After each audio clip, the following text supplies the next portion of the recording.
বন্ধুরা, একজন DSP madam স্কুলের অনুষ্ঠানে পৌঁছলেন এবং সেখানে একটি চেয়ারে বসেছিলেন। তখনই 10 বছরের একটি বাচ্চা এসে বলল, তুমি আমার স্ত্রী। বন্ধুরা, তারপর যা হলো তা শুনে আপনারাও অবাক হয়ে যাবেন। তাই এই ভিডিওটি শুরু করার আগে ভিডিওটির জন্য একটি লাইক তো পাওয়াই যায়, এবং এখনও পর্যন্ত চ্যানেলটিকে সাবস্ক্রাইব না করে থাকলে চ্যানেলটিকে অবশ্যই সাবস্ক্রাইব করে নিন, কারণ আপনাদের একটি সাবস্ক্রাইবের কারণে আমাদের পরিবার বড় হয় এবং আমরা এভাবেই প্রতিদিন মজাদার ভিডিও আনার চেষ্টা করি। তো বন্ধুরা, ডিএসপি সীমা বর্মা নিজের সাহস এবং সততার জন্য পুরো জেলায় পরিচিত ছিলেন।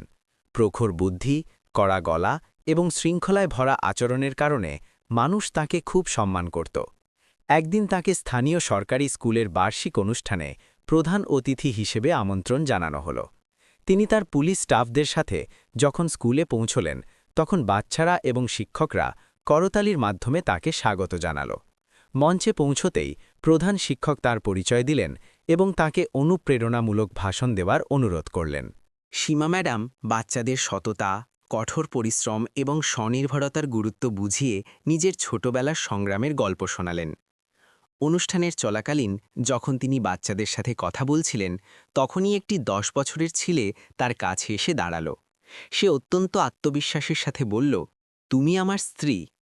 পুরো হলঘর স্তব্ধ হয়ে গেল। শিক্ষকরা অবাক হয়ে সেই ছেলেটির দিকে তাকালেন। কিছু বাচ্চা হাসতে লাগল, আবার কিছু বাচ্চা ফিসফিস করতে লাগল। সীমা ম্যাডামও চমকে গেলেন। তিনি ছেলেটির দিকে মন দিয়ে তাকালেন। বড় বড় চোখ, নিষ্পাপ চেহারা, কিন্তু তার ভেতরে এক অদ্ভুত আত্মবিশ্বাস ছিল। সীমা নিজেকে সংযত করলেন এবং হেসে তাকে জিজ্ঞেস করলেন, বাবা, তোমার নাম কি? আমার নাম অর্জুন। ছেলেটি কোনো দ্বিধা ছাড়াই উত্তর দিল। অর্জুন, তুমি এমন কথা কেন বললে? সীমা ভালোবেসে জিজ্ঞেস করলেন। অর্জুন একটা দীর্ঘশ্বাস নিল এবং তারপর বলল, কারণ আমি আমার গত জন্মের কথা মনে করতে পারি। তুমি আমার স্ত্রী ছিলে এবং আমরা একসাথে খুব খুশি ছিলাম। এবার তো সভাতে ফিসফিসানি বেড়ে গেল।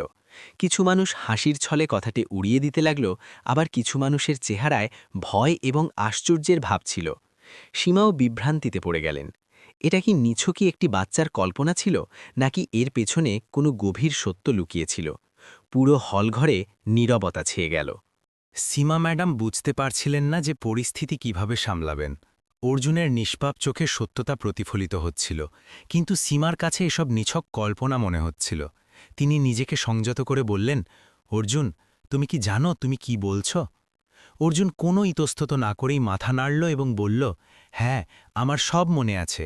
তুমি সীমা নও, সুমিত্রা। গত জন্মে আমাদের বিয়ে হয়েছিল। আমরা একটা ছোট্ট গ্রামে থাকতাম। তুমি সব সময় নীল রঙের শাড়ি পরতে এবং আম গাছের নিচে আমার পছন্দের পায়েস বানিয়ে খাওয়াতে। সীমার চোখ বিস্ময় বড় হয়ে গেল। নীল শাড়ি এবং আম গাছ, এসব কিছু অদ্ভুতভাবে পরিচিত মনে হচ্ছিল। কিন্তু তিনি এটিকে কাকতালীয় মনে করে বললেন, অর্জুন, এসব তোমার কল্পনাও হতে পারে। তুমি এখন অনেক ছোট, এসব কথার মধ্যে পড়ো না। সে কথা আনশোনা করে দিল এবং বলতে লাগল, তোমার মনে আছে আমাদের নৌকো একবার নদীতে ভেসে গিয়েছিল এবং তুমি আমাকে বাঁচানোর জন্য জলে ঝাঁপ দিয়েছিলে? কিন্তু সে হঠাৎ চুপ হয়ে গেল। সীমার না জানি কেন মনে এক অদ্ভুত অস্থিরতা অনুভব হল। তিনি অর্জুনের কথা শুনছিলেন ঠিকই, কিন্তু নিজেকে এটা বিশ্বাস করা থেকে আটকাচ্ছিলেন যে এটা সত্যি হতে পারে। প্রধান শিক্ষক পরিবেশ হালকা করার জন্য হাসতে হাসতে বললেন, অর্জুন বাবা, তুমি খুব সুন্দর গল্প বানাতে পারো। এবার চলো, ডিএসপি ম্যাডামকে ধন্যবাদ বলো আর তোমার বন্ধুদের সাথে গিয়ে বসো। কিন্তু অর্জুন পিছিয়ে যেতে প্রস্তুত ছিল না। সে তার পকেট থেকে কাদামাখা একটি পুরনো বালা বের করল এবং সীমার দিকে বাড়িয়ে দিল। যদি তুমি সত্যি সীমা হও এবং আমার কথায় বিশ্বাস না করো, যেটা আমি তোমাকে দিয়েছিলাম, এটি তুমি তোমার বাড়ির উঠোনে পুঁতে দিয়েছিলে, মনে আছে? সীমা চমকে উঠে বালাটির দিকে তাকালেন। তার হাত কাঁপতে লাগল। এই বালাটি তার কাছে অদ্ভুতভাবে চেনা চেনা মনে হচ্ছিল। তার মনে কিছু আবঝা স্মৃতি ভেসে উঠতে লাগল। কিন্তু এটা কিভাবে সম্ভব ছিল? এসব কি সত্যিই তার কোনো গতজন্ম ছিল? অর্জুন কি সত্যি বলছিল, নাকি এটা নিছকই একটি কাকতলীয় ব্যাপার ছিল? সীমা ম্যাডামের হাত কাঁপছিল। তিনি বালাটিকে ধীরে ধীরে ধরলেন এবং মনোযোগ দিয়ে দেখলেন। এটা সত্যিই অনেক পুরনো মনে হচ্ছিল, যেন মাটিতে বছরের পর বছর ধরে চাপা পড়েছিল। অর্জুনের চোখে অদ্ভুত একটা চমক ছিল, যেন সে কিছু প্রমাণ করে দিয়েছিল। ভিড় এখন আরও বেশি উৎসুক হয়ে পড়েছিল। কিছু মানুষ এটিকে নিছক কাকতলীয় মানছিল, আবার কয়েকজনের চেহারায় রহস্যময় ভাবছিল। তিনি নিজেই বুঝতে পারছিলেন না যে তিনি কি অনুভব করছেন। তিনি অর্জুনকে গভীর দৃষ্টিতে দেখলেন এবং জিজ্ঞেস করলেন, যদি তোমার সব মনে থাকে তাহলে বলো, আমি এই বালাটিকে কোথায় পুঁতেছিলাম? অর্জুন না থেমেই বলল, আমাদের পুরনো বাড়ির উঠোনে, যেখানে ওই বড় অশ্বত্থ গাছটি ছিল। তুমি বলেছিলে যে এই বালাটি আমার জন্য সৌভাগ্য বয়ে আনবে, তাই তুমি এটিকে মাটিতে পুঁতে দিচ্ছ, যাতে কেউ এটি চুরি করতে না পারে। সীমার শ্বাস আটকে গেল। এসব কিভাবে সম্ভব ছিল? এসব কথা অর্জুন কিভাবে জানতে পারে? একজন শিক্ষক হাসতে হাসতে বললেন, বাচ্চাদের মধ্যে কল্পনার শক্তি অনেক থাকে ম্যাডাম। হতে পারে অর্জুন কোথাও থেকে শোনা নতুন কথা এর সাথে জুড়ে নিয়েছে। কিন্তু সীমার মন তখনও অস্থির ছিল। কোথাও না কোথাও অর্জুনের কথার মধ্যে কোনো সত্যতা ছিল। তিনি অর্জুনের মাথায় হাত রাখলেন এবং ধীরে ধীরে জিজ্ঞেস করলেন, অর্জুন, তোমার আর কি মনে আছে? অর্জুন একটু ভেবে বলল, আমার সেই শেষ দিনটির কথাও মনে আছে, যখন গ্রামে বন্যা এসেছিল। আমাদের বাড়ি ডুবে গিয়েছিল। তুমি আমাকে একটি নৌকায় বসিয়েছিলে, কিন্তু নিজে আসতে পারোনি। আমি অনেক বাধা দিয়েছিলাম, কিন্তু তুমি বলেছিলে আমি যেন চলে যাই আর নিজের জীবন বাঁচাই, এবং তারপর জল তোমাকে ভাসিয়ে নিয়ে গেল। সীমার বুক জোরে ধড়ফড় করতে লাগল। তার মগজে আবছা কিছু ছবি ভাসতে লাগল, বন্যা, নৌকা, বয়ে চলা জল। কিন্তু এটা কিভাবে হতে পারে? এসব কি কেবলই তার মনের ভুল ছিল, নাকি অর্জুন সত্যি সত্যি তার কোনো গতজন্মের কোনো অংশ ছিল? পিন পতন নীরবতা ছেয়ে গিয়েছিল। সবাই অবাক হয়ে অর্জুনকে দেখছিল। কেউ কিছু বলছিল না। সীমার মনে হল যে এসব এখানেই শেষ হওয়া উচিত নয়। তাকে অর্জুনের কথার সত্যতা যাচাই করতে হবে। তিনি একটা দীর্ঘশ্বাস নিলেন এবং অর্জুনকে জিজ্ঞেস করলেন, তোমার কি আমাদের গ্রামের কথা মনে আছে? সেখানে কিভাবে পৌঁছানো যায়? অর্জুন মাথা নাড়ল এবং বলল, হ্যাঁ, আমার মনে আছে। আমি তোমাকে সেখানে নিয়ে যেতে পারি। এবার প্রশ্ন ছিল, সীমা কি এই রহস্যের পর্দা ফাঁস করার জন্য অর্জুনের সাথে যেতে প্রস্তুত হবেন? সভাতে নীরবতা, কিন্তু সীমার মনে প্রশ্নের ঝড় উঠছিল। এটা কি সত্যিই সম্ভব ছিল? অর্জুনের স্মৃতিগুলো কি তার কোনো গতজন্মের ছায়া ছিল, নাকি এটা শুধুই কাকতালীয় এবং কল্পনার খেলা ছিল? তিনি অর্জুনের চোখের দিকে তাকালেন। সেখানে কোনো ইতস্তত ভাব ছিল না, কোনো ভয় ছিল না, শুধু একটা অটুট বিশ্বাস ছিল যে সে যা বলছিল সেটাই সত্যি ছিল। সীমা দীর্ঘশ্বাস নিলেন এবং বললেন, যদি তোমার গ্রামের রাস্তা মনে থাকে তাহলে আমাকে সেখানে নিয়ে চলো। আমি নিজে দেখতে চাই যে তোমার কথার মধ্যে কতটা সত্যতা আছে। অর্জুন উৎসাহিত হয়ে গেল এবং বলল, আমাদের বেশি দূর যেতে হবে না, সেই গ্রাম কাছেই আছে। প্রধান শিক্ষক এবং অন্যান্য শিক্ষকরা উদ্বেগ প্রকাশ করলেন। ম্যাডাম, আপনি সত্যি একটা বাচ্চার কথার উপর এতটা ভরসা করছেন? সীমা একটি গম্ভীর স্বরে বললেন, আমি শুধু এটা দেখতে চাই যে সত্যিটা কি।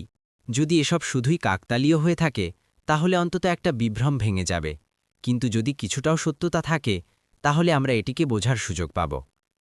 সীমা নিজের গাড়ি বের করলেন এবং অর্জুনকে সাথে নিয়ে বলা রাস্তার দিকে বেরিয়ে পড়লেন। তার সাথে তার একজন বিশ্বস্ত কনস্টেবল যাদবও ছিল। রাস্তায় অর্জুন অনবরত বলতে থাকল যে কোথায় ঘুরতে হবে, কোন কোন জায়গা পরিচিত মনে হচ্ছে। সীমা তখন অবাক হলেন যখন তারা সত্যি একটি পুরনো জনশূন্য গ্রামের কাছে পৌঁছলেন। চারদিকে ধ্বংসের চিহ্ন ছিল। যাদব আশ্চর্য হয়ে বলল, ম্যাডাম, এই গ্রামটা সত্যি জনশূন্য মনে হচ্ছে। এখানে কি আগে কোনো বড় দুর্যোগ হয়েছিল? সীমা অর্জুনের দিকে তাকালেন। সে কোনো দ্বিধা ছাড়াই একটা ভাঙাচোরা জায়গার দিকে ইশারা করল। এটাই সেই উঠোন ছিল যেখানে আমরা ওই বালাটি পুঁতেছিলাম। যদি খোঁড়াখুড়ি করা হয় তাহলে হয়তো আরও কিছু পাওয়া যেতে পারে। সীমার দ্বিধা হচ্ছিল, কিন্তু তিনি যাদবকে ইশারা করলেন। যাদব কাছে পড়ে থাকা একটি কাঠের টুকরো দিয়ে মাটি খুঁড়তে শুরু করল। কিছুক্ষণ পরে মাটির নিচ থেকে একটি পুরনো জংধরা চুড়ি বের হল। সীমার বুক জোরে ধড়ফড় করতে লাগল। এটা কিভাবে সম্ভব ছিল? তার হাতে সেই চুড়িটিই ছিল যা কোথাও না কোথাও চেনা চেনা মনে হচ্ছিল। অর্জুন চুরিটিকে দেখল এবং হাসতে হাসতে বলল, আমি বলেছিলাম না তুমি আমার স্ত্রী ছিলে? সীমার ঘাম হতে লাগল। এখন তার কাছে কোনো জবাব ছিল না। এটা কি সত্যি পুনর্জন্মের কোনো প্রমাণ ছিল, নাকি শুধুই এক অদ্ভুত কাকতালীয় ঘটনা? কিন্তু এটাই শেষ ছিল না। এটা তো সবেমাত্র শুরু ছিল। সীমার হাতে সেই পুরনো জং ধরা চুরিটি ছিল। তার বুকের ধুকপুকানি বেড়ে গিয়েছিল। এসব কি নিছকই কাকতালীয় ছিল, নাকি সত্যিই তার অতীতের কোনো যোগসূত্র? অর্জুনের চোখে চমক ছিল, যেন সে কিছু প্রমাণ করে দিয়েছিল। যাদব অবাক হয়ে বলল, ম্যাডাম, এটা তো সত্যিই অদ্ভুত হচ্ছে। এই ছেলেটি যা যা বলছিল তা এখন সত্যি প্রমাণ হচ্ছে। সীমা নিজেও বিভ্রান্তিতে ছিলেন। অর্জুন চারদিকে তাকালো এবং ধীরে ধীরে বলল, যদি আমরা এখান থেকে একটু এগিয়ে যাই তাহলে আমরা সেই কুয়োটি দেখতে পাব, যেখানে তুমি রোজ জল ভরতে যেতে। সীমার কাছে এসব এখন কল্পনার অতীত মনে হতে লাগল।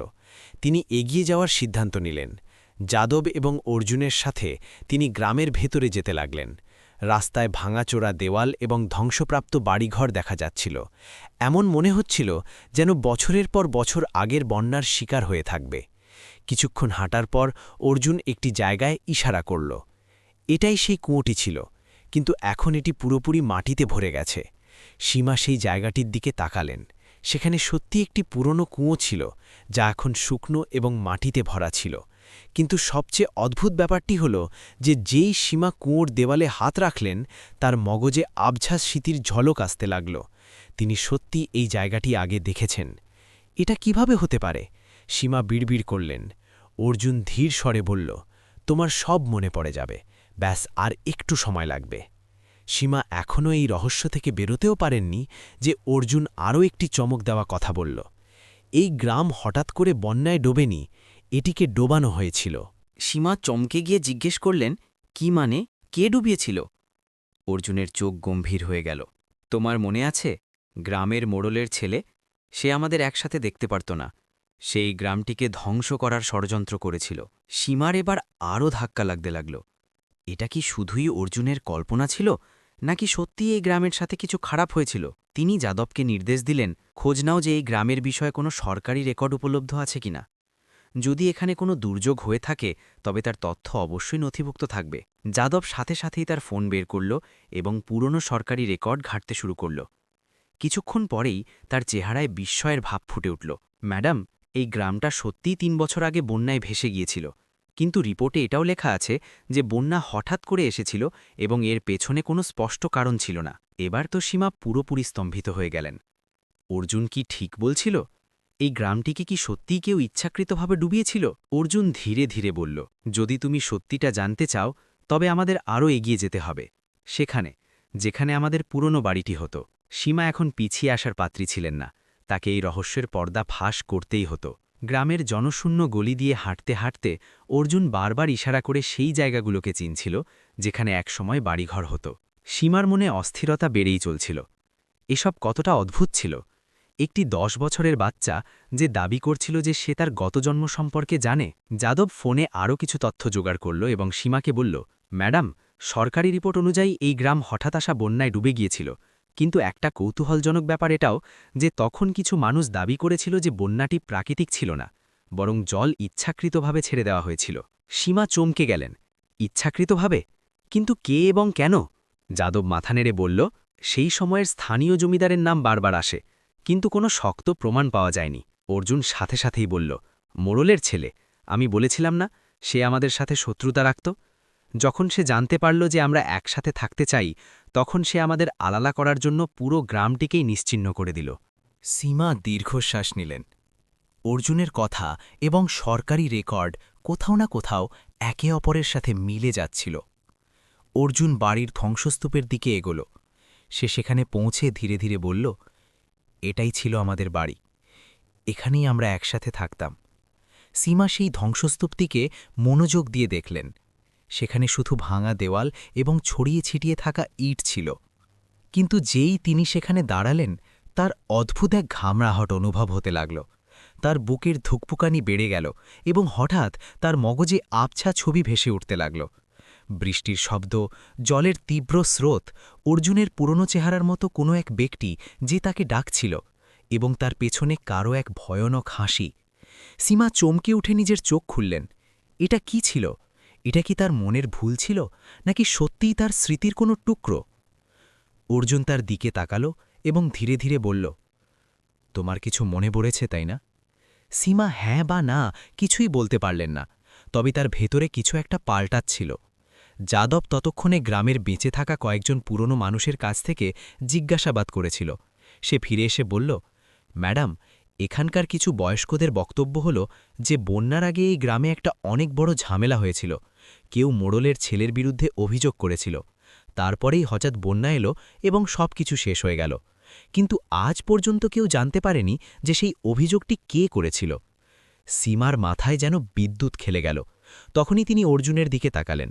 অর্জুন মৃদু হাসল এবং বলল, তুমি করেছিলে। তুমি মোড়লের ছেলের নামে অভিযোগ করেছিলে, আর এই কারণেই সে পুরো গ্রামটিকে শেষ করে দেওয়ার সিদ্ধান্ত নিয়েছিল। সীমার শরীর কাঁপতে লাগল। এটা কি সত্যি ছিল? তিনি কি গত জন্মে সত্যিই এই ষড়যন্ত্রের শিকার হয়েছিলেন? এখন এটি আর শুধু পুনর্জন্মের স্মৃতির ব্যাপার ছিল না, এখন এটি একটি অসম্পূর্ণ ষড়যন্ত্র উন্মোচন করার গল্প হয়ে দাঁড়িয়েছিল। সীমার ভেতরে অদ্ভুত কিছু ঘটছিল। এমন মনে হচ্ছিল যেন কোনো ভুলে যাওয়া স্মৃতি তার ভেতরে উথলে উঠতে শুরু করেছে। কিন্তু এটা কিভাবে সম্ভব ছিল? পুনর্জন্ম কি সত্যিই হয়, নাকি এটি নিছকই একটি কাকতালীয় ঘটনা ছিল? যাদব চিন্তিত স্বরে বলল, ম্যাডাম, যদি এসব সত্যি হয় তবে আমাদের খোঁজ করতে হবে যে মোড়লের পরিবারের লোকেরা এখন কোথায় আছে। হতে পারে যে এই রহস্যের শিকড় এখনও বেঁচে আছে। সীমা দীর্ঘশ্বাস নিলেন এবং অর্জুনকে জিজ্ঞেস করলেন, তোমার কি সেই মোড়লের ছেলের নাম মনে আছে? অর্জুন না থেমেই বলল, তার নাম ছিল প্রতাপ সিং। যাদব সাথে সাথেই সরকারি নথিপত্রে প্রতাপ সিংয়ের নাম খুঁজতে শুরু করল। কিছুক্ষণ পরেই সে একটি চমকে দেওয়া তথ্য দিল। সে বেঁচে আছে। প্রতাপ সিং এখন একজন খুব বড় ব্যবসায়ী হিসেবে পরিচিত। তার ব্যবসা বহুদূর পর্যন্ত ছড়িয়ে আছে। সীমার চোখে সন্দেহ এবং কৌতূহল একসাথে চমকে উঠল। সে কি এখনও বেঁচে আছে? যাদব মাথা নাড়ল। হ্যাঁ, সে এখনও বেঁচে আছে এবং এখান থেকে প্রায় 50 কিলোমিটার দূরে একটি বিশাল হাভেলিতে থাকে। অর্জুন রাগের সাথে বলল, তাকে মনে করিয়ে দেওয়া উচিত যে সে কি করেছিল। সীমা বুঝতে পারছিলেন না যে তিনি এটিকে নিছক কাকতালীয় মানবেন নাকি কোনো অসম্পূর্ণ গল্পের সত্যি। কিন্তু এখন তার ভেতরে এক অদ্ভুত অস্থিরতা ছিল। তাকে প্রতাপ সিংয়ের সাথে দেখা করতেই হবে। তিনি সাথে সাথেই গাড়ি বের করলেন এবং অর্জুন ও যাদবের সাথে হাভেলির দিকে বেরিয়ে পড়লেন। রাস্তায় সীমার মন অশান্ত ছিল। যদি অর্জুনের মনে থাকে, তাহলে কি প্রতাপ সিংয়েরও এসব মনে থাকবে? এটা কি শুধুই অর্জুনের কল্পনা, নাকি সত্যিই কোনো ভয়ানক রহস্য চাপা পড়ে আছে? যখন তারা হাভেলির কাছাকাছি পৌঁছলেন, তখন গেটে দাঁড়িয়ে থাকা গার্ড তাদের আটকাল। আপনারা কে এবং কার সাথে দেখা করতে চান? সীমা নিজের ব্যাজ দেখালেন। ডিএসপি সীমা, আমাদের প্রতাপ সিংয়ের সাথে দেখা করতে হবে। এটা একটা গুরুত্বপূর্ণ ব্যাপার। গার্ড কিছুটা ঘাবড়ে গেল, কিন্তু তারপর ভেতরে ফোন করে কাউকে খবর দিল। কিছুক্ষণ পর গেট খুলে গেল এবং তারা হাভেলির ভেতরে প্রবেশ করলেন। প্রতাপ সিংয়ের বাড়ি খুব জাঁকজমকপূর্ণ ছিল। তার বয়স এখন 70-এর বেশি ছিল, কিন্তু তাকে এখন প্রভাবশালী এবং ক্ষমতাশালী দেখাচ্ছিল। সে সীমাকে মন দিয়ে দেখল এবং তারপর অর্জুনের ওপর তার নজর পড়ল। কয়েক মুহূর্তের জন্য নীরবতা ছেয়ে গেল। তারপর প্রতাপ সিংয়ের চেহারায় হালকা একটা বিরক্তির ভাঁজ পড়ল। তাহলে তোমরা চলেই এলে? সীমা এবং অর্জুন দুজনেই চমকে গেলেন। প্রতাপ সিংয়ের কি সত্যি কিছু মনে ছিল? প্রতাপ সিং অর্জুনকে একদৃষ্টে দেখল, তারপর হালকা হাসল। তার চোখে অদ্ভুত একটা চমক ছিল, যেন সে কিছু মনে করার চেষ্টা করছিল। তাহলে তোমরা চলেই এলে? সে আবার কথাটির পুনরাবৃত্তি করল। সীমা এবং যাদব দুজনেই চমকে গেলেন। প্রতাপ সিং এসব কি বলছিল? তারও কি কিছু মনে ছিল? অর্জুনের চেহারায় রাগ ছিল। সে এক পায়ে এগিয়ে বলল, হ্যাঁ, আমি ফিরে এসেছি। তোমার মনে আছে তুমি আমাদের গ্রামের সাথে কি করেছিলে? তুমি আমাদের জীবন কেড়ে নিয়েছিলে। প্রতাপ সিং দীর্ঘশ্বাস নিল এবং নিজের চেয়ারে বসতে বসতে বলল, বাচ্চা, তোমার কথাগুলো শুনতে অদ্ভুত লাগছে, কিন্তু তুমি যা বলছ তাতে সত্যতা আছে। সীমা এবং যাদব একে অপরের দিকে তাকালেন। সীমা কড়া স্বরে জিজ্ঞেস করলেন, মানে তুমি কি বলতে চাইছ? প্রতাপ সিং টেবিলে রাখা একটি পুরনো তামার গ্লাসটি ধরে বলল, আমি জানতাম একদিন এই মুহূর্তটি আসবে, কিন্তু আমি এটা আশা করিনি যে এটা এই রূপে আসবে। প্রতাপ সিং দীর্ঘশ্বাস নিল এবং বলতে শুরু করল, হ্যাঁ, আমি মানছি যে আমি গ্রামটিকে শেষ করার ষড়যন্ত্র করেছিলাম, কিন্তু এটা শুধু তোমাদের দুজনকে আলাদা করার জন্য ছিল না। সেই গ্রামে আরও কিছু লুকিয়েছিল, এমন কিছু যা আমি অন্য কারো হাতে যেতে দিতে চাইতাম না। সীমা চমকে গিয়ে জিজ্ঞেস করলেন, কি? প্রতাপ সিং তাদের চোখের দিকে তাকিয়ে বলল, গ্রামের নিচে একটি গোপন বেসমেন্ট ছিল, যেখানে বছরের পর বছর পুরনো একটি অমূল্য রত্নভাণ্ডার লুকিয়েছিল। সেই রত্নভাণ্ডার যা আমাদের পূর্বপুরুষরা লুকিয়ে রেখেছিল। আমার ভয় ছিল যে যদি এই কথা মানুষের জানা হয়ে যায় তবে সরকার সেটি আমাদের থেকে কেড়ে নেবে। তাই আমি গ্রামটিকে শেষ করার সিদ্ধান্ত নিয়েছিলাম। সীমা এবং যাদব এটা শুনে স্তব্ধ হয়ে গেলেন। তাহলে এটি কেবলই প্রেম এবং প্রতিশোধের গল্প ছিল না, বরং এর পেছনে অন্য কোনো বড় রহস্য লুকিয়েছিল। অর্জুনের চোখে রাগ আরও বেড়ে গেল। তাহলে তুমি শত শত নির্দোষের প্রাণ শুধু নিজের লোভের জন্য নিয়ে নিলে? প্রতাপ সিং শীতল স্বরে বলল, তুমি একে যেই নাম দিতে চাও দিতে পারো, কিন্তু এখন এসব অতীত যুগের কথা। প্রশ্ন হলো তুমি এখন কি করবে? সীমা অর্জুনের দিকে তাকালেন। অর্জুনের চোখে রাগের জায়গায় এখন অন্য কিছু ছিল, যেন তার কিছু মনে পড়ছিল। কয়েক সেকেন্ড পরেই সে ধীরে ধীরে বলল, আমি জানি সেই রত্নভাণ্ডার কোথায় আছে। প্রতাপ সিংয়ের চোখ একেবারে বড় বড় হয়ে গেল। সীমা এবং যাদবও চমকে গেলেন। যাদব ঝটকা খেয়ে জিজ্ঞেস করল, কি? তুমি কিভাবে জানো?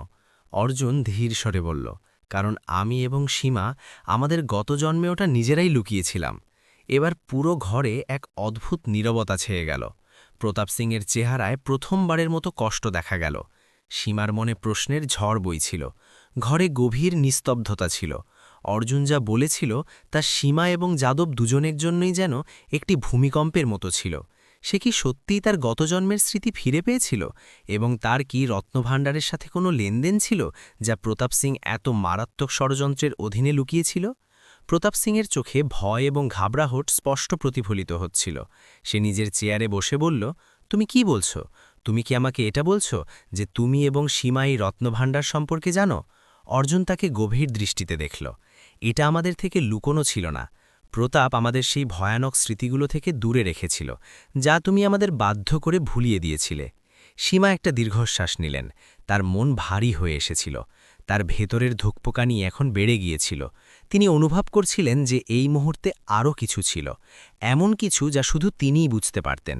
এটি শুধু একটি রত্নভাণ্ডারের গল্প ছিল না, এটি তাদের নিজেদের অস্তিত্বের এক গভীর কথা ছিল। তুমি কি বোঝো না অর্জুন? সীমা ধীরে ধীরে বললেন, আমরা ওই রত্নভাণ্ডারের জন্য লড়ছিলাম না, আমরা সেই জীবনের জন্য লড়ছিলাম যা আমাদের কাছ থেকে কেড়ে নেওয়া হয়েছিল। আমরা আমাদের অতীতের স্মৃতিগুলোই ফিরে পাইনি, আর এখন যখন এসব সামনে আসছে তখন আমার অনুভব হচ্ছে যে আমরা দুজন আবার একে অপরের সাথে জুড়ে যাচ্ছি। অর্জুনের চোখে জল ছিল। সে ধীরে ধীরে বলল, আমরা আমাদের জীবনটাকে নতুন করে বাঁচার চেষ্টা করেছিলাম, কিন্তু তুমি আমাদের সব সময় মনে করিয়ে দিয়েছ যে আমরা একে অপরের থেকে কখনো আলাদা হতে পারতাম না। তুমি আমার সাথে ছিলে সীমা, সব সময়। সীমার মনে তোলপাড় শুরু হয়ে গেল। তার চোখে জল ছিল, কিন্তু তিনি সেগুলোকে কোনোভাবে আটকালেন। তিনি নিজের গলা সামলে বললেন, তুমি সব সময় মনে করিয়ে দিয়েছ যে ভালোবাসা কখনো শেষ হয় না। আমরা আলাদা হতে পারি, কিন্তু আমাদের আত্মারা একে অপরের সাথে যুক্ত থাকে। প্রতাপ সিং দেখল যে দুজনের মধ্যে এমন কিছু গভীর ব্যাপার ছিল যা সে কখনো বুঝতে পারেনি। সে নিজেকে একা অনুভব করতে লাগল। এই অদ্ভুত পরিস্থিতিতে সে নিজের ক্ষমতা এবং প্রভাব হারিয়ে ফেলেছিল। অর্জুন মাথা নিচু করে নিল। আমি আমার পুরো জীবন তোমাকে ভোলার চেষ্টায় কাটিয়েছিলাম, কিন্তু তুমি আমার স্মৃতিতে সব সময় ছিলে। যা হয়েছে তা আমাদের ভাগ্যের অংশ ছিল।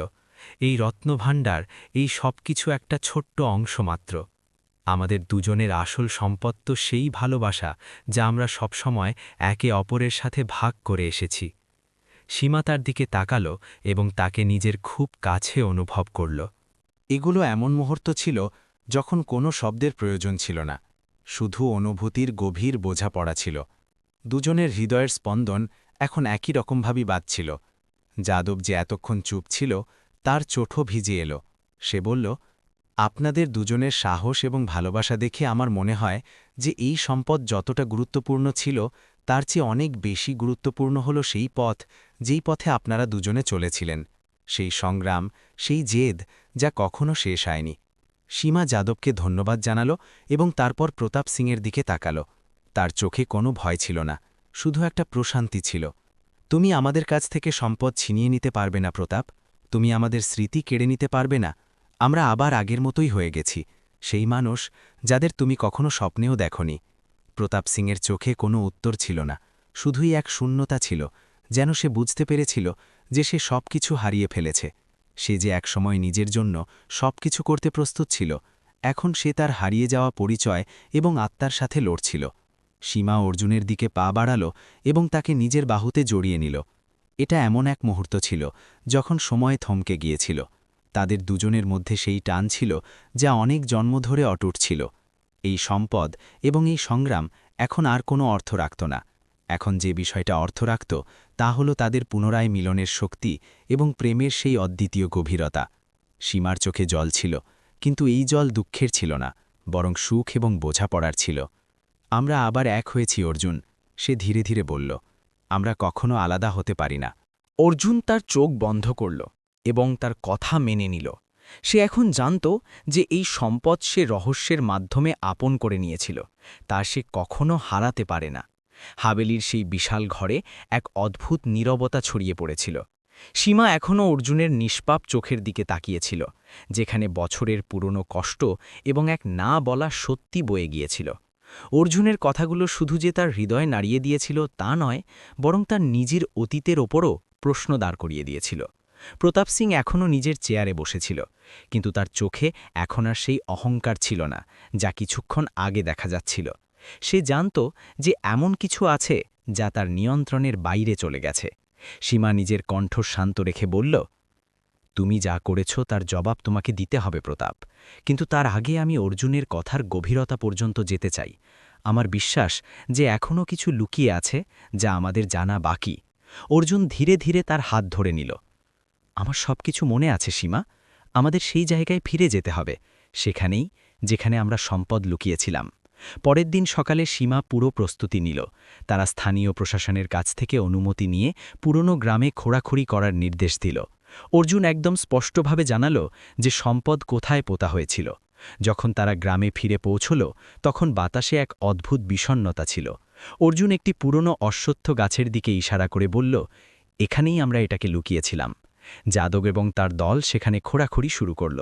অর্জুন এবং সীমা দুজনেরই নিঃশ্বাস আটকে ছিল। প্রতিটি মুহূর্ত পেরোনোর সাথে সাথে সীমার হাতের ওপর অর্জুনের মুঠি আরও শক্ত হয়ে যাচ্ছিল। কয়েক ঘন্টার পরিশ্রমের পর হঠাৎ কোদাল কোনো শক্ত জিনিসের সাথে ধাক্কা খেল। যাদব উৎসুক হয়ে মাটি সরিয়ে নিল। ধীরে ধীরে সেখানে একটি পুরনো কাঠের বাক্স দেখা গেল। এটাই। অর্জুনের কণ্ঠে এক অদ্ভুত কাঁপুনি ছিল। আমরা এটাকে নিজেদের হাতে লুকিয়েছিলাম। সীমা বাক্সটিকে তোলার নির্দেশ দিল। যখন সেটাকে সাবধানে বাইরে বের করা হলো তখন প্রত্যেকের চোখে উৎসাহ ছিল। ধীরে ধীরে বাক্সটি খোলা হলো এবং তার ভেতরে যা ছিল তা সবাইকে চমকে দিল। সোনারূপার কিছু পুরনো মূর্তি, কিছু দুর্লভ রত্ন এবং একটি অত্যন্ত প্রাচীন হাতে লেখা দলিল। যাদব দলিলটা হাতে নিল এবং মন দিয়ে পড়তে শুরু করল। ম্যাডাম, এই দলিল এই গ্রামের আসল মালিকের অধিকারের প্রমাণ। এটা জানায় যে এই গ্রামের জমি এবং এখানকার সম্পত্তি অন্য কারণ নয়, বরং এখানকার বাসিন্দাদের ছিল। সীমা চমকে অর্জুনের দিকে তাকাল। অর্জুনের চোখে জল ছিল। তুমি বলেছিলে যে আমরা এটা বাঁচিয়ে রাখব, যাতে কেউ আমাদের জমি দখল করতে না পারে, কিন্তু তুমি জানতে না যে প্রতাপ আমাদের শেষ করে দেবে। প্রতাপ সিং, যে এতক্ষণ চুপচাপ দাঁড়িয়েছিল, ঘাবড়ে গিয়ে এক পা পিছিয়ে গেল। সীমা তাকে কড়া নজরে দেখল। তুমি লোভে পড়ে এই গ্রামকে ধ্বংস করে দিয়েছ, কিন্তু সত্যিটাকে মুছতে পারোনি। এখন এই দলিল তোমার সত্যিকে সামনে আনবে। অর্জুন ধীরে ধীরে সীমার কাছে এলো এবং তার হাত ধরে নিল। তার কণ্ঠে কষ্ট ছিল। তোমার কি কিছু মনে পড়ছে? সীমার চোখে জল ছিল। তার ভেতরের অনুভূতিগুলো এখন একটা ঝড়ের মতো জেগে উঠছিল। ধীরে ধীরে তার চোখের সামনে সেই ঝাপসা ছবি পরিষ্কার হতে লাগল। সেই বন্যার রাত, অর্জুনের কণ্ঠস্বর, তার হাত ধরে শেষ বিদায় নেওয়া, সব কিছু। অর্জুন ধীরে ধীরে বলল, তুমি আমাকে কথা দিয়েছিলে যে আমরা আবার মিলব, আর দেখো আমরা আবার মিলে গেছি। সীমার চোখ থেকে জল বেরিয়ে এলো। আমার সব কিছু মনে পড়ছে। যাদব প্রতাপ সিংকে হাতকড়া পড়াতে পড়াতে বলল, প্রতাপ সিং, আপনার ওপর অপরাধমূলক ষড়যন্ত্র, খুন এবং সরকারি দলিলের জালিয়াতির অভিযোগে আপনাকে গ্রেপ্তার করা হলো। এখন আপনি আপনার জীবন গড়াদের পেছনে কাটাবেন। প্রতাপ সিংয়ের চোখে অনুশোচনার কোনো চিহ্ন ছিল না, কিন্তু তার দুনিয়া এখন পুরোপুরি ধ্বংস হয়ে গিয়েছিল। অর্জুন এখনও সীমার হাত ধরেছিল। তার মুখে একটা শান্তি ছিল, যেন তার অসম্পূর্ণ গল্প সম্পূর্ণ হচ্ছে। সীমা তার দিকে তাকিয়ে বলল, আমাদের গল্প এখানেই শেষ হয় না অর্জুন, আমাদের এখনও অনেক কিছু করতে হবে, কিন্তু আমি কথা দিচ্ছি যে আমি তোমাকে এই জন্মে একা ছেড়ে যাব না। অর্জুন হালকা হাসির সাথে মাথা নাড়াল। আমরা সবসময় সাথে থাকব, সীমা, এই জন্মেও এবং প্রতিটি জন্মে। প্রতাপ সিংয়ের গ্রেপ্তারের পরেও সীমার মনে একটা তোলপাড় চলছিল। সবকিছু ঠিক থাকা সত্ত্বেও তার মনে হচ্ছিল যে কিছু একটা অসম্পূর্ণ আছে, এমন কিছু যা এখনও সামনে আসেনি। অর্জুন এখনও তার কাছে দাঁড়িয়েছিল, কিন্তু এখন তার চোখে একটা অন্যরকম চমক ছিল, যেন সে কোনো বড় বোঝা নামিয়ে দিয়েছে। রাতের নিস্তব্ধতায় সীমা তার ঘরের জানালা দিয়ে বাইরে দেখছিল। হালকা বাতাস বইছিল, কিন্তু তার ভেতরে যেন খচখচ করছিল। অর্জুনের কথা, তার স্মৃতি আর সেই ফেলে আসা জন্মগুলোর যোগসূত্র সব কিছু তাকে অস্থির করে তুলছিল। তখনই দরজায় হালকা টোকা পড়ল। সীমা ঘুরে দেখল অর্জুন দরজায় দাঁড়িয়েছিল। এখন কি ঘুমানোর মন আছে? অর্জুন হাসি মুখে জিজ্ঞেস করল। সীমা হালকা হাসল, কিন্তু তার চোখে প্রশ্ন ছিল। অর্জুন, তোমার কি মনে হয় যে এখন সব শেষ হয়ে গেছে? অর্জুন গভীর নিঃশ্বাস নিল এবং তার কাছে এসে বসল। শেষ হয়নি সীমা, এটা তো সবে শুরু। সীমা অর্জুনের দিকে তাকাল। তোমার আরও কিছু মনে পড়ছে তাই না? অর্জুনের দিকে তাকাল। অর্জুনের চোখে এক অদ্ভুত অনুভূতি ছিল।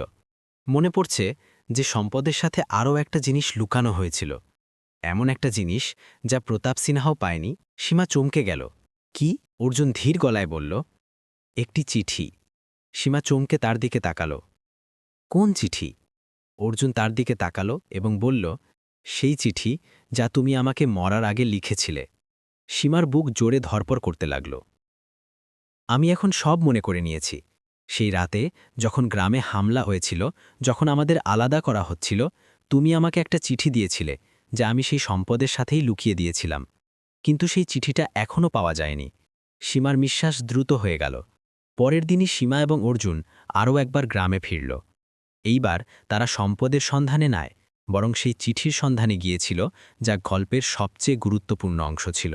গ্রামে এখনও সেই শূন্যতা ছিল। পুরনো ধ্বংসস্তূপের মাঝে হাঁটতে হাঁটতে অর্জুন তাদের সেই জায়গায় নিয়ে গেল যেখানে সেই সম্পদ পোঁতা ছিল। অর্জুন চারদিকে দেখল এবং তারপর মাটিতে ঝোঁকে পড়ল। সে মাটি সরাতে শুরু করল। যাদব এবং তার দলও সাহায্য করতে লাগল। কিছুক্ষণ পরেই অর্জুনের হাত একটি ছোট্ট ধাতব কৌটোর উপর পড়ল। তার বুক ধড়ফড় করতে লাগল। সে ধীরে ধীরে কৌটোটা খুলল এবং সেখানে একটা পুরনো হলুদ হয়ে যাওয়া কাগজ ছিল। সীমার চোখে জল ছিল। অর্জুন কাঁপতে থাকা হাতে সেই চিঠিটা খুলল এবং পড়তে শুরু করল। প্রিয় অর্জুন, যদি তুমি এই চিঠিটা পড়ছ, তবে হয়তো আমরা এই জন্মে একসাথে থাকতে পারিনি, কিন্তু আমি জানি যে এটা আমাদের শেষ দেখা হবে না। আমরা আবার মিলব, অন্য কোনো জন্মে, অন্য কোনো রূপে। আর যখন সেই সময় আসবে, তখন আমাদের এই অসম্পূর্ণ গল্পকে সম্পূর্ণ করতে হবে। আমি তোমাকে সব সময় ভালোবেসেছি এবং সব সময় বেসে যাব। আমরা আবার মিলব অর্জুন। তোমার সীমা। সীমার চোখ থেকে জল উপচে পড়ল। সে ধীরে ধীরে ফিসফিস করে বলল, আমি সত্যিই এটা লিখেছিলাম। অর্জুনের চোখেও জল ছিল। সে চিঠিটা বুকে জড়িয়ে নিল। আমরা আবার মিলে গেছি সীমা। সীমাও তার দিকে তাকালো।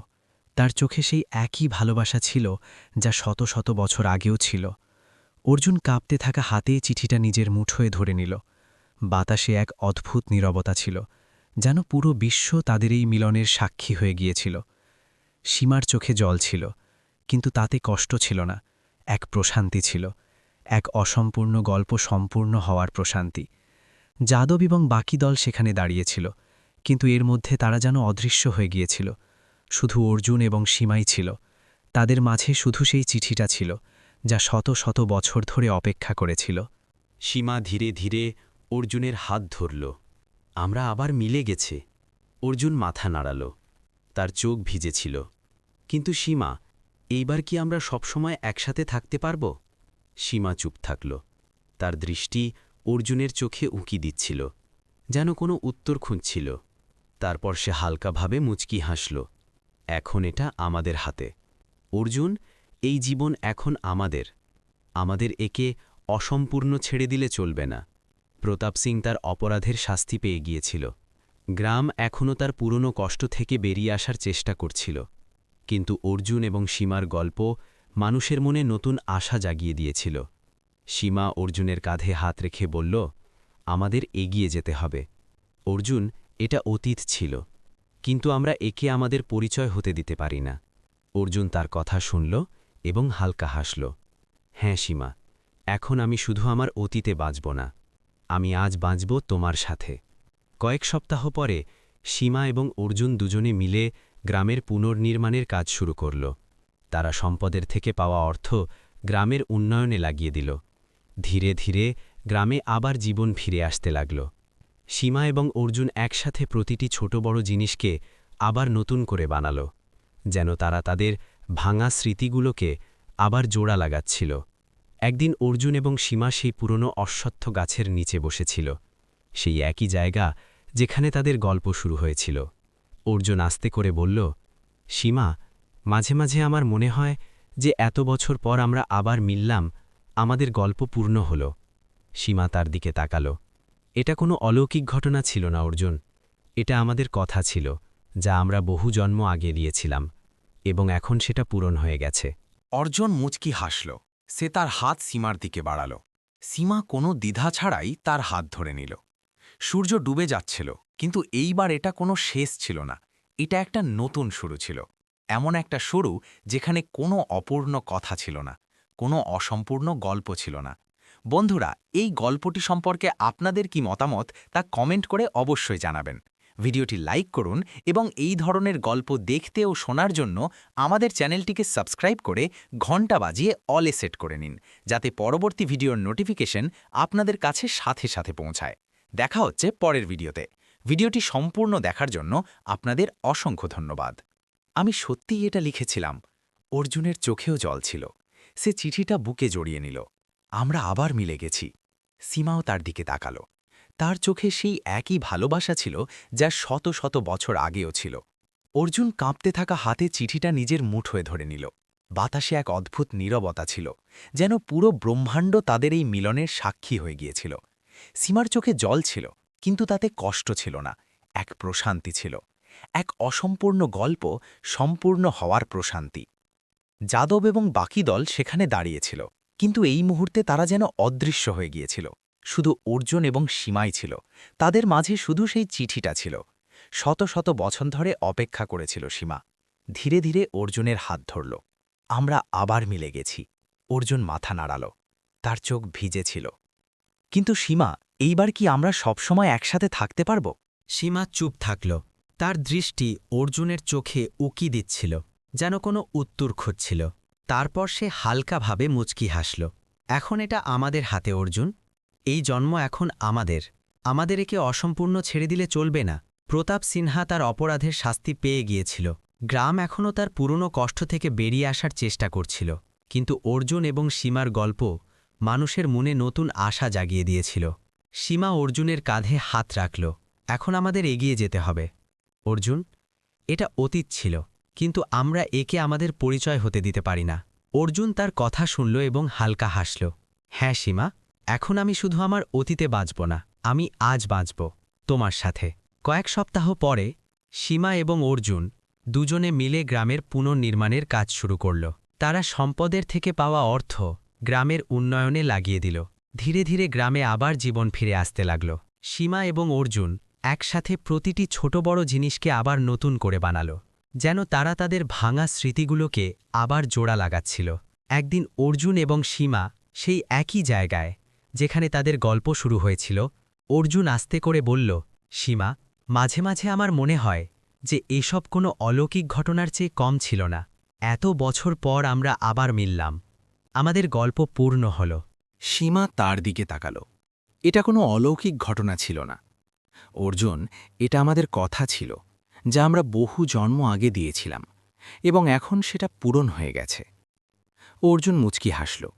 সে তার হাত সীমার দিকে বাড়াল। সীমা কোনো দ্বিধা ছাড়াই তার হাত ধরে নিল। সূর্য ডুবে যাচ্ছিল, কিন্তু এইবার এটা কোনো শেষ ছিল না, এটা একটা নতুন শুরু ছিল।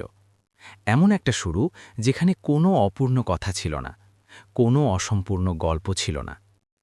বন্ধুরা, এই গল্পটি সম্পর্কে আপনাদের কি মতামত তা কমেন্ট করে অবশ্যই জানাবেন। ভিডিওটি লাইক করুন এবং এই ধরনের গল্প দেখতে ও শোনার জন্য আমাদের চ্যানেলটিকে অবশ্যই সাবস্ক্রাইব করুন। ধন্যবাদ।